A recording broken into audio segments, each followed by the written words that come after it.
Hey guys, welcome to another episode of How to Be an Adult. Today we're looking at the capital asset pricing model, which shows the relationship between the systematic risk of an investment and its expected rate of return.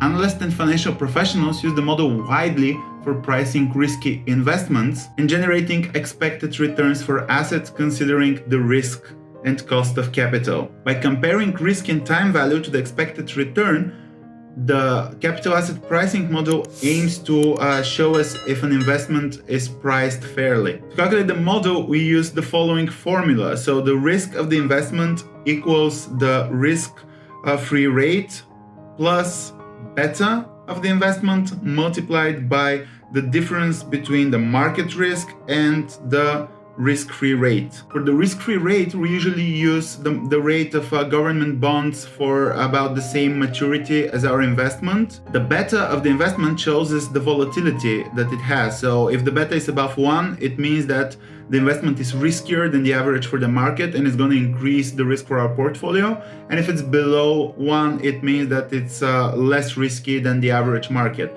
So most analysts use beta from already calculated sources like Yahoo Finance and others, but it's possible to calculate it on your own, although this would require some much more complex statistics knowledge. The difference between the market risk and the risk-free rate actually called the market risk premium, and it shows how much return we get above the risk-free rate to cover for our willingness to invest into the asset. Okay, let's illustrate the model by looking at an example and building a model in Excel.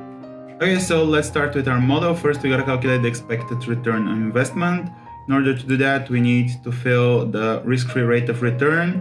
I'm gonna use 2.5%, which is like a regular government bond return rate with a 10-year maturity. The beta of the investment is 1.28. It shows us how volatile is our investment compared to the market average, and the expected return of the market is 8.25. Let's go ahead and calculate our market risk premium, which is our expected return of the market minus the risk-free rate return, and then go ahead and calculate the expected return of the investment using the formula that we discussed. So the risk-free rate of return plus the beta multiplied by the market risk premium. After that, let's prepare some data for our investment.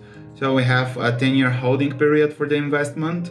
It's gonna pay out annual dividends at the amount of 10%, and the investment price is $35,000. And at the end of the 10-year period, we can release the investment by reselling it for $30,000. Preparing our table below for years 1 through 10, plus the release value at the end of the 10th year, fill in our expected cash flow. So for each year we have the dividend percentage multiplied by the investment price, and at the end we have the release value. And go ahead and calculate the discounted cash flows, which are calculated by dividing the respective expected cash flow over 1 plus our expected return of the investment that we calculated. This is our discount factor to the power of the number of the period.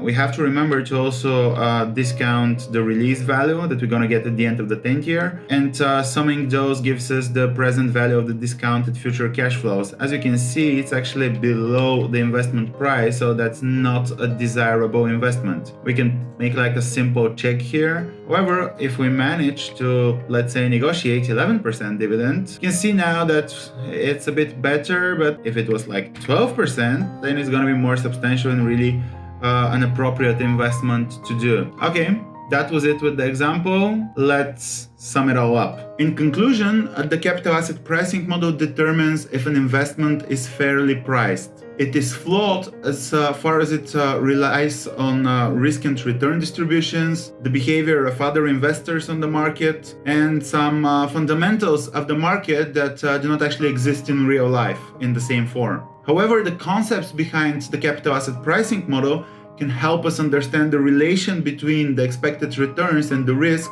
and help us in our decision-making process whether to add an investment to our portfolio or not. Okay, I guess that was it for the capital asset pricing model. There's a link in the description below where you can read more and look at graphical representations, and really hope you enjoyed this video. Give it a big thumbs up if you did. Also, don't forget to subscribe if you're not already, and maybe even punch that bell icon to receive notifications every time I upload a new video.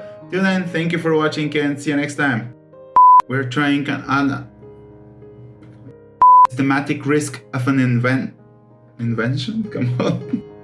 Considering beta I multiplied by... For a risk-free rate, we usually...